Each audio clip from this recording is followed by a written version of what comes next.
보도록 하겠습니다. 마가복음 14장 마가복음 14장 17절 말씀이 되겠습니다. 17절 저물매 그 12를 데리시고 가서 앉아 먹을 때에 예수께서 이르시되 내가 진실로 너희에게 이르노니 너희 중에 한 사람 곧 나와 함께 먹는 자가 나를 팔리라 하신대 그들이 근심하며 하나씩 나는 아니지요 하고 말하기 시작하니 그들에게 이르시되 12 중에 하나 곧 나와 함께 그릇에 손을 넣는 자니라. 인자는 자기에 대하여 기록된 대로 가거니와 인자를 파는 그 사람에게는 화가 있으리로다. 그 사람은 차라리 나지 아니하였더라면 자기에게 좋을 뻔하였느니라 하시니라.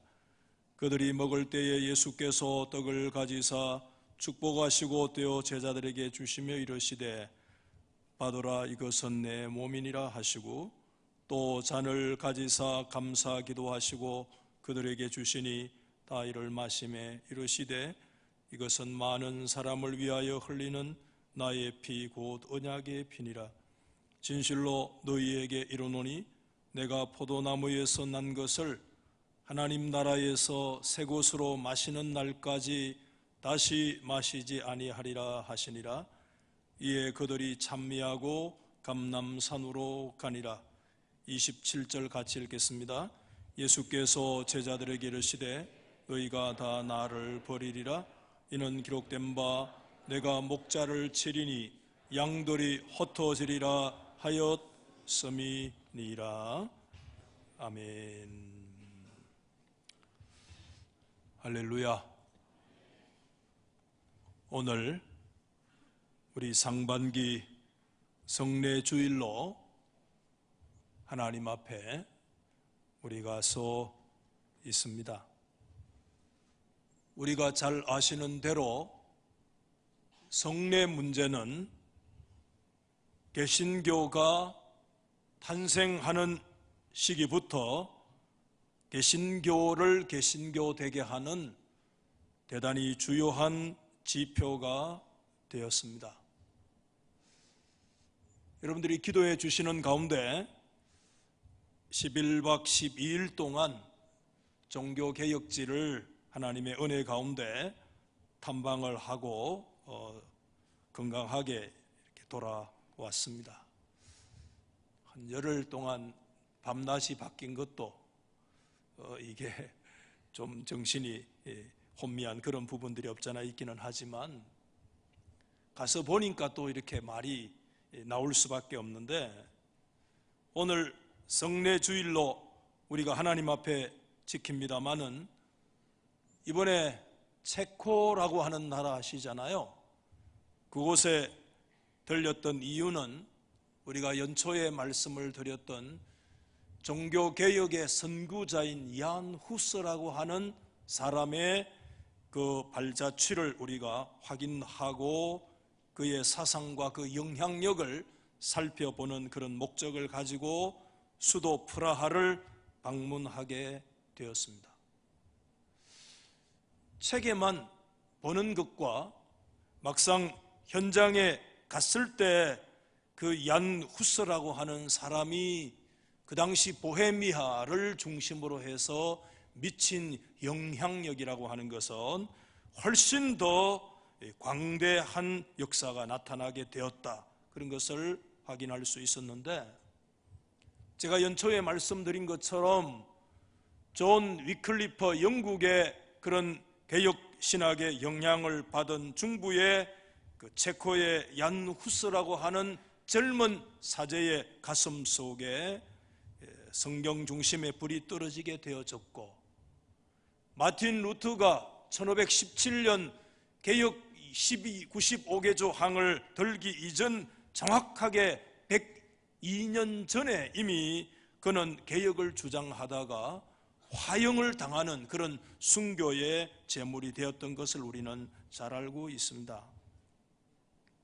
그런데 이번에 제가 가서 또 다시 이렇게 살펴보게 된 것은 프라하의 대통령궁에 잠시 들어갔을 때 대통령궁 위에 걸려져 있는 국장기라고 하는, 지금 보시는 제가 그냥 빨리 지나가는 시간에 그냥 찍을 수밖에 없었는데, 이 기가 걸려 있으면 대통령이 그 현장 어디에선가 이제 집무를 하고 있다는 사실을 말씀을 해주고 있다라고 하는데, 그 설명하시는 분이 그 길을 설명할 때 우리 눈에 확인은 안 되지만 그 밑에 그 체코말로 이렇게 한 문장이 기록되어 있대요. 저는 체코말을 잘 모릅니다만은 그분에게 정확하게 물어서 제가 적어 왔는데, 체코말로 비테지네 브라부타라고 하는 단어인데, 그게 무슨 말이냐면 진리는 반드시 승리한다라고 하는, 그게 그 그림, 그 지도, 그 기 안에 이제 그 말을 딱 들을 때 제 안에 딱 그 깨달음이 있었잖아요. 얀 후서라고 하는 사람이 일생 붙들었던 그 말씀이 요한복음 8장에 진리를 알지니 진리가 너희를 자유케 하리라고 하는 그 말씀을 붙들고 화형으로 나가면서까지 진리와 타협하지 않았던 그런 사실을 우리가 간단하지만 살펴본 적이 있는데, 얀 후서가 그 콘스탄스라고 하는 회의에 나갔다가 체포돼서 7개월 동안 수감당하여 있다가 1415년 7월 6일에 화형을 당하게 되어졌는데, 그가 화형당하고 난 이후에 한 5년쯤 지난 1420년에 그 후서의 그 성경 중심적인 사상을 추종하는 사람들이 많이 이제 일어났는데, 대표적인 지도자가 얀 지스카라고 하는 장군인데, 그 장군이 액군이라고 그래요. 이 얀 지스카 장군을 중심으로 해서 프라하 수도에서 저 오스트리아 쪽으로 한 200km 정도 떨어진 타보르라고 하는 하나의 도시가 있는데, 그곳을 저희들이 방문을 하게 됐어요. 저도 그 이름만 알았지 그 실상이 그렇게 잘 알지를 못했는데, 그 5년 후에 이미 후서는 화형을 당하여 순교를 당하고 나서 그 후서주의자들이 그 타보르라고 하는 하나의 큰 이제 큰 산등성이 같은 그런 도시를 이제 이루는데, 그 성 전체를 중심으로 얀 지스카 장군을 중심으로 해서 그 지하에 소위 말하는 카타콤을 팠는데 다 다녀볼 수가 없어요. 14km를 지하 전체를 그냥 벙커식으로 이 지하 동굴을 파서 그곳에서 수년 동안 그 자신들의 신앙을 지키면서, 로마에도 카타콤이 있고 저 터키 카파도기아에도 카타콤이 있고 그렇습니다만은, 이 카타콤 안에 들어가 보니까 미로처럼 연결되어 있는 그곳에서 하나님의 말씀 중심적인 신앙생활을 하려고 했던 그것을 보면서 제가 이 책에만 보던 내용하고는 그 현장에서 너무 생생하게 그 후서의 사상이 지금도 여러 가지 면에서 그런 흔적들과 영향을 미치고 있다라고 하는 것을 제가 본 적이 있는데, 제가 오늘 성례주일에 특별히 말씀을 드리고 싶은 것은, 그때 그 얀 지스카 장군을 중심으로 타보르 공동체가 자신들의 정체성을 상징하기 위해서 내걸었던 기 안에 무슨 그림을 그리고 있는가 하면, 자신들은 소위 말하는 성배라 그렇게 얘기를 합니다만은, 사실은 성배라고 하기보다는 사실 뭘 얘기하느냐 하면, 우리가 하나님 앞에 성찬의 잔을 마실 때 그 성찬의 잔을 얘기해요. 그래서 이걸 어디서 좀 찍을 수 없을까 하다가 그 바로 지하 동굴로 들어가는 입구에 그 앞에 이렇게 어설프게나마 이렇게 찍혀 이렇게 이 모자이크로 되어 있어서 이거라도 내가 찍어야 되겠다. 사람들은 의미 없이 밟고 다니는지 몰라. 저에게는 이게 보통으로 다가오지를 않았어요. 왜 무슨 말씀을 드리는가 하면, 예수님께서는 분명히 말씀을 하셨습니다. 떡을 떼 주시고 이어서 주님이 잔을 주시면서 이것은 내 몸이다, 이것은 너희를 위한 나의 언약의 피다, 그렇게 말씀하시면서 분명히 성찬 예식을 주님이 오실 때까지 기념하라고 친히 명령하시고 그 성찬 예식을 주님께서 친히 제정을 하셨는데, 화채설이라고 하는 이단적인 사상들이 교회 안에 생겨나기 시작을 하면서부터 이 로마 가톨릭이 아시다시피 그 자체가 주님의 살로 바뀌고 그 포도주 자체가 주님의 피로 바뀌는데, 이 어리석은 성도들이 이 떡은 그냥 입에 넣으면 되지만 자칫 이 포도주를 잘못 받아가지고 그게 주님의 성혈인데 그거 땅에 떨어뜨리면 신성모독이다, 이런 사상이 교회 안에 일어나기 시작을 하니까 주님이 분명히 말씀하기를 이종 배찬, 이종 성찬, 떡을 주고 잔을 주는 것이 성경적인 이종 성찬인데, 가톨릭에서 어느덧 화채설의 등장과 더불어서 이종 성찬을 행하지 아니하고 떡만 성도들에게 주고 잔은 이 사제가 혼자 마시는 일종 배찬, 일종 성찬을 하게 되어지는 이와 같은 일들이 수백 년 동안 진행이 되어져 온 거예요. 얀 지스카 장군을 중심으로 해서 얀 후서 성경주의적인 사상을 지키려고 하는 사람들이 그들의 정체성을 나타내는 그 귀에 그려진 그림이 뭐냐? 그것은 바로 이 성찬의 잔이었어요. 성찬의 잔이 도대체 무슨 그런 큰 무슨 의미가 있고 그게 무슨 금덩어리로 되었기 때문에 그것을 상징으로 삼은 것이 아니라, 그것이 담고 있는 의미는 우리는 하나님의 말씀대로, 성경대로, 주님께서 쓰여주신 그대로, 주님이 제정해 주신 그대로 우리는 하나님의 말씀 중심으로 살겠습니다. 우리가 오늘날 이종 배찬을 우리가 늘 지금까지 하면서 이게 참 당연한 것 같이 그렇게 하고 있었습니다만은, 이 이종 배찬, 이 성경적인 성찬 예식을 회복하기 위해서도 수많은 사람들, 수백 명 이상 되는 사람들이 순교와 희생의 제물이 되어졌다는 사실들을 이번에 다시 한번 느끼지 않을 수가 없었어요. 이번에 처음 소위 종교개혁자라고 첫 방문지가 제가 전혀 생각하지 못했던 무슨 프랑스 파리에 도착을 했는데 가이드가 그 세느 강에서 가까운 어디 어스름한 뒷골목으로 이렇게 데리고 가요. 그 거리 이름이 비스콩트라고 하는 그런 거리인데, 이게 여러분 지금 사진에 나오잖아요. 이 비스콩트 거리인데 파리 제가 지도들 지형 지리를 잘 모르니까 어디 뒷골목이라 하여튼 뒷골목에 우리를 데리고 가요. 이게 종교개혁 첫 번째 가는데 무슨 뒷골목으로 어스름한 데를 어디 조그마한 소형차 한 대 겨우 지나갈 정도 되어지는 그런 곳으로 이렇게.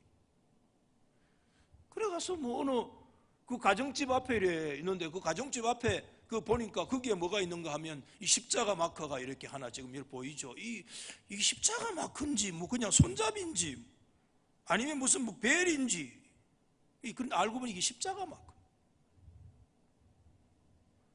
여러분, 프랑스가 한때 전 인구의 25%가 되는 사람들이 개혁교회, 이 장로교회를 중심으로 해서 그런 교회 역사를 이루었던 그런 때가 16세기에 있었는데, 이 집이 바로 무슨 집인가 하면 프랑스 최초의 개혁교회가 세워졌던 장소인데, 지금 물론 그것은 존재하지 않고 지금 고정을 통해서 이 집이 바로 그때 그 장소였다. 그래서 그 집 이 대문 앞에 이렇게 십자가 마크라도 지금 표시를 해두고 있는 이곳으로 우리를 데려간 거예요.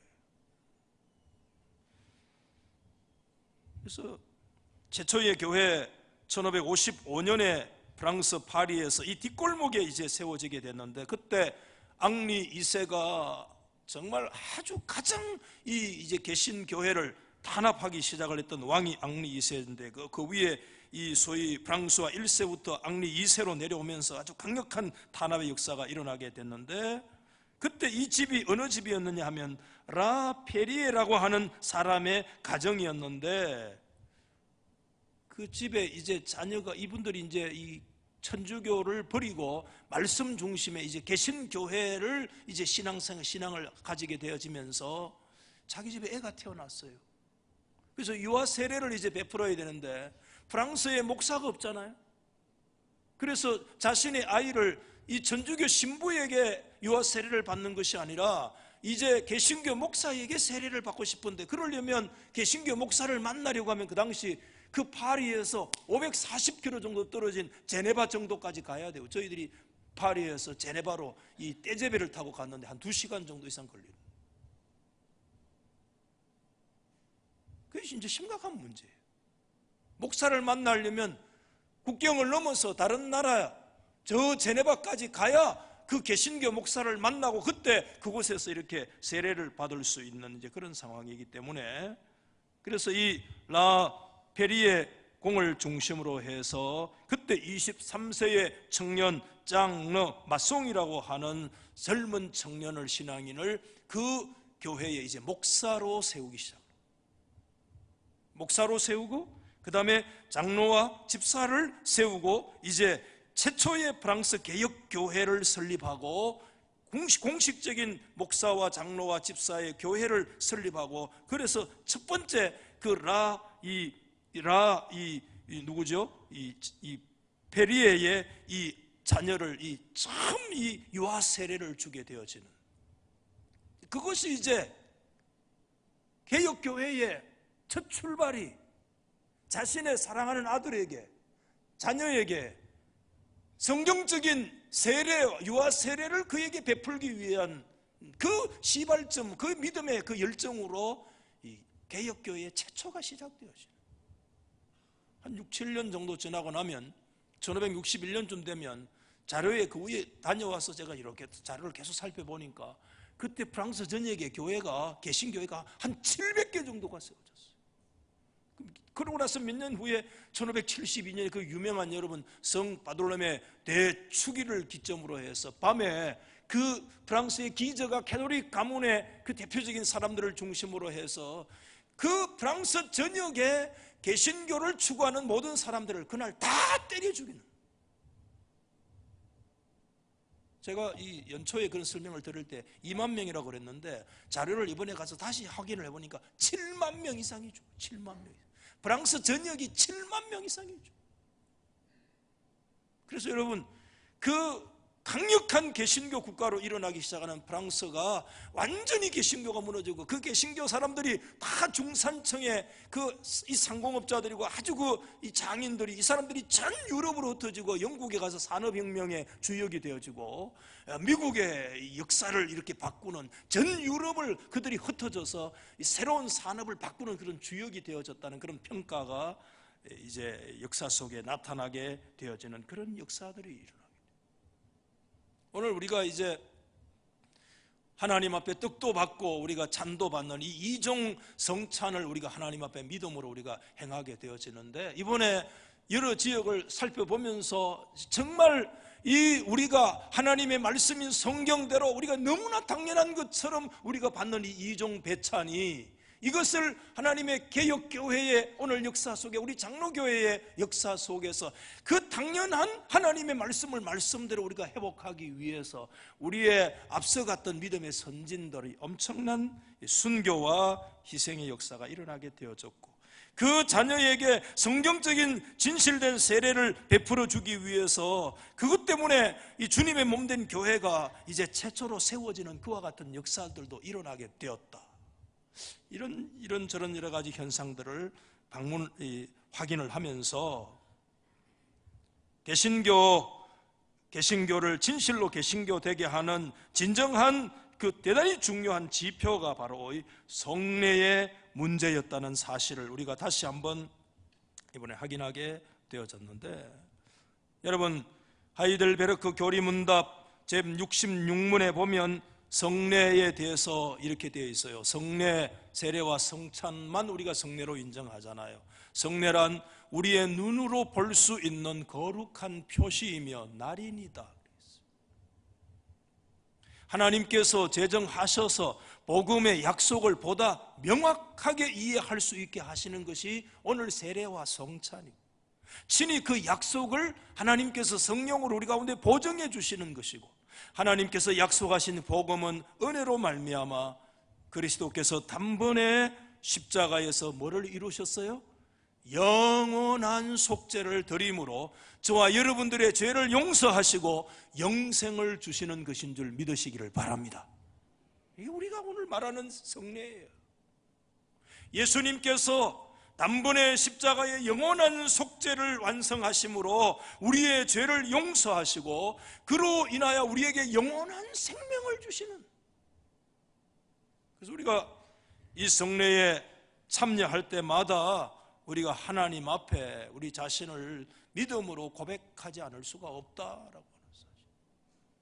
오늘 저는 마가의 성찬복음이라 그런 말씀의 제목을 정했습니다마는, 여러분 오늘 이 마가복음에서 말씀해 주고 있는 성찬의 그 시작하는 구절을 보면 18절 말씀에 주님께서 아주 충격적인 말씀을 하시는데, 너희 중 한 사람이 나를 팔 것이다. 이 말씀으로 사실상 마가복음에서 예수님의 성찬의 시작이 되어져요. 그 성찬을 실질적으로 마치는 말씀이 27절인데 그게 너희가 다 나를 버리게 될 것이다. 적어도 마가복음에서 말씀하고 있는 성찬의 시작은 너희 중 한 사람이 나를 팔리라는 말씀과 마지막이 너희가 다 나를 버리리라고 하는 말씀으로 이 마가의 성찬에 대한 복음이 이 처음과 마지막으로 이렇게 구성되어져 있어요. 너희가 나를 버린다는 말씀은 구약성경 스가랴 13장 7절 말씀에 내가 목자를 치리니 양들이 흩어지리라고 하는 그 말씀을 인용하시면서 주님의 십자가 앞에서 제자들이 모두 주님을 부인하고 버릴 것을 말씀하셨다는 것을 친히 오늘 성경이 우리 가운데 말씀해 주고 있어요. 그래서 우리가 마가복음에 그 마가가 아주 좋아하는 구조가 그 샌드위치 구조라고 얘기하잖아요. 이 가운데 이 내용을 두고 양쪽에 이렇게 있는 것처럼 이거 싸고 있는 이 샌드위치 구조. 너희 중 한 사람이 나를 팔리라는 말씀과 너희 모두가 다 나를 버린다는 이 말씀 안에 이 내용, 이 샌드위치적 구조로 주님의 성찬을 지금 말씀을 해주고 있는데, 여러분 이 구조가 우리 가운데 주시는 의미가 있어요. 그것은 뭐냐 하면 그 제자들의 변덕, 제자들이 다 주님을 버리고 주님을 팔 수밖에 없는 그런 제자들의 변덕이 이렇게 이 샌드위치로 싸고 있지만 그 가운데 나타나고 있는 것이 뭐냐 하면 하나님 아버지를 향하신 예수 그리스도의 그 신실하심이 이 대비적으로 이 구조 속에 우리 가운데 잘 드러나고 있다라고. 너희 중 한 사람이 나를 판다, 너희가 다 나를 버린다는 그 말씀 안에 그 끝끝내 그 십자가를 향해서 그 하나님 아버지를 향한 그 신실하심과 믿음의 그 모습이 대조적으로 그렇게 우리 가운데 이렇게 잘 드러나고 있는 그 모습을 보게 되어지죠. 여러분 오늘 이 말씀을 잘 표현하고 있는 신약의 한 구절이, 대표적인 한 구절만 들면 로마서 5장 8절 말씀입니다. 우리가 아직 뭐 할 때요? 죄인 되었을 때 우리는 여전히 하나님 앞에 주님을 팔고 주님을 떠나고 버리고 부인할 수밖에 없는 아주 죄인 되어진 그와 같은 상황에 있을 때지만, 그리스도께서는 우리를 위하여 죽으심으로 하나님께서 우리에 대한 자기의 사랑을 확증하셨다라고 그랬어요.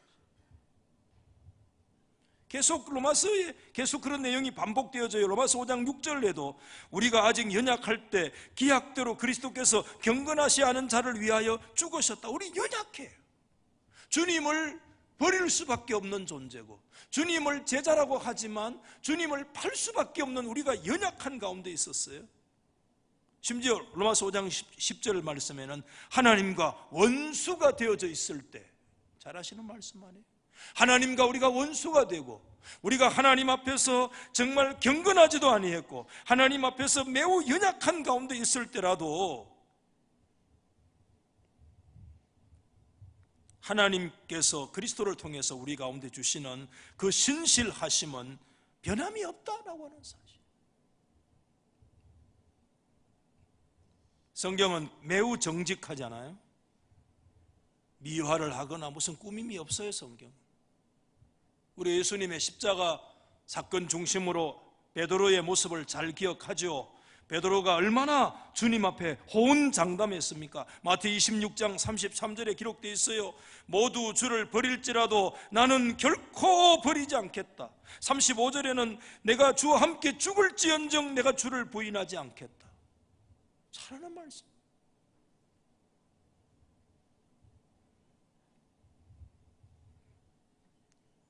그런데 여러분, 베드로가 어떻게 된 거 우리는 너무 잘 알고 있습니다.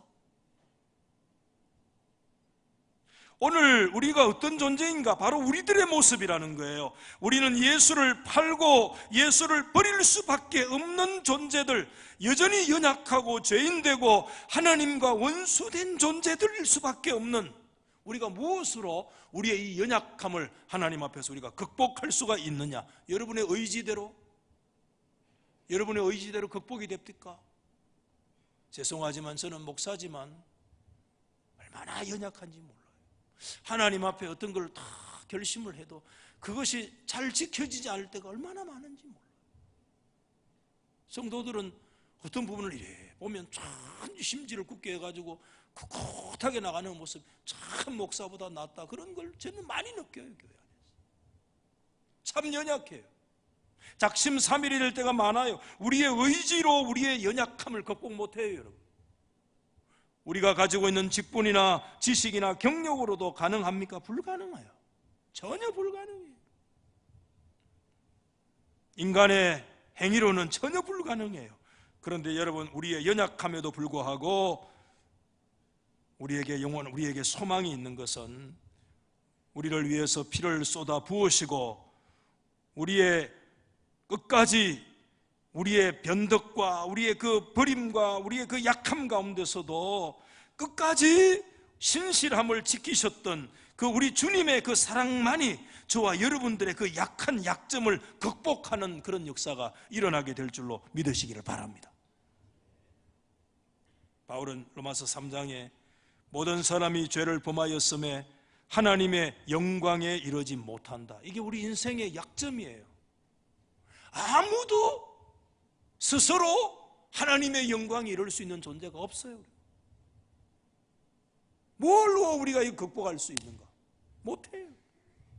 분명히 말씀입니다. 그리스도 예수 안에 있는 속량으로 말미암아 하나님의 은혜로 값없이 의롭다 하심을 얻는 이와 같은 은혜와 사랑의 역사가 아니면 우리 인간은 우리의 지식과 우리의 결단과 우리의 호언장담과 우리의 의지로 이게 우리 약점이 극복 안 돼요.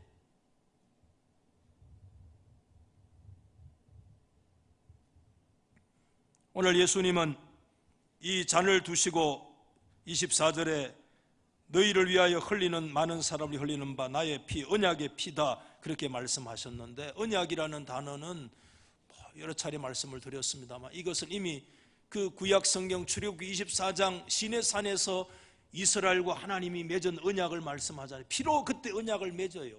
그때 하나님께서 그 언약의 모습으로 그들에게 돌판도 주시고 율법의 말씀도 기록해서 그들에게 수여해 주셨어요. 그런데 돌판에 기록됐다는 것은 여러분 뭘 얘기합니까? 영원하지 않다는 거예요. 그는 상황이 바뀌면, 위험이 오고 위기가 닥치면 깨져요. 그것처럼 하나님과 이스라엘 사이에 맺었던 그 옛 언약은 깨졌어요. 하나님과 이스라엘 사이가 이혼 상태에 들어갔어요. 불화 상태와 원수 관계에 들어갔어요.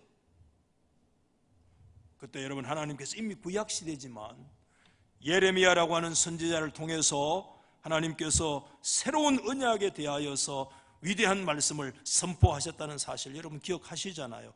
예레미야 31장 31절 이하의 말씀에 보면 34절까지 말씀인데, 보라 날이 이르리니 내가 이스라엘 집과 유다 집에 새 언약을 맺으리라. 여러분, 이런 말씀을 귀하게 여겨야 돼요. 구약 성경이지만 하나님은 선지자를 통해서 새로운 언약을 맺겠다고 말씀을 하셨어요. 이 언약은 내가 그들의 조상들의 손을 잡고 애굽 땅에서 인도하여 내던 날에 맺은 것과는 같지 아니하다. 시내산에서 맺은 그 돌판에 새겨진 그 언약과 같지 않다. 내가 그들의 남편이 되었어도 그들이 내 언약을 깨뜨렸지 않느냐. 여호와의 말씀이다. 그러나 그날 후에 내가 이스라엘 집과 맺을 언약은 이러한데 곧 내가 나의 법을 그들의 속에 두며 그들의 마음에 기록하여 나는 그들의 하나님이 되고 그들은 내 백성이 될 것이다. 아멘. 새 언약을 맺겠다고 말씀하신 거예요.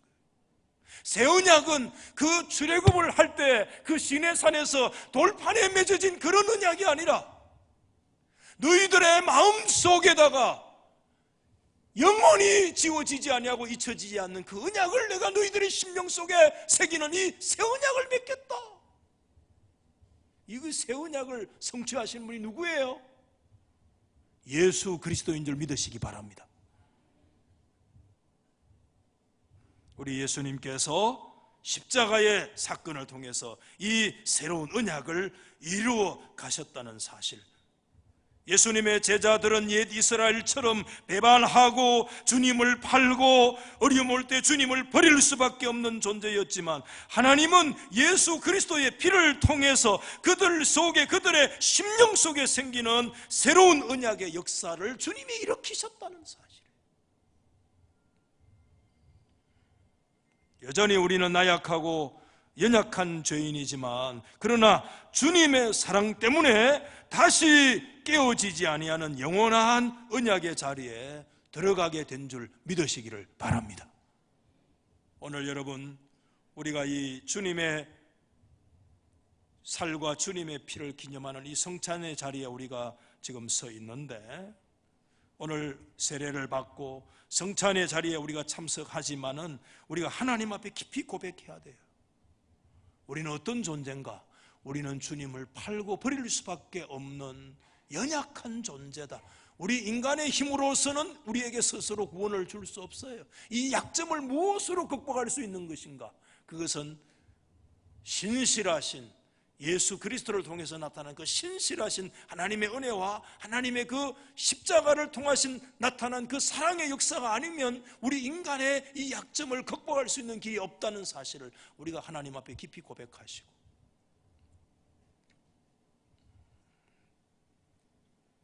저와 여러분들이 오늘 주님의 은혜만이, 주님의 사랑만이, 십자가의 그 피 흘리신 주님의 그 사랑만이 우리가 영원히 하나님 앞에 우리가 설 수 있는 그 바탕이 된다는 사실을 오늘 이 성찬 예식을 통해서 우리가 믿음으로 고백하시는 그런 귀한 역사가 있기를 예수님의 이름으로 축원합니다.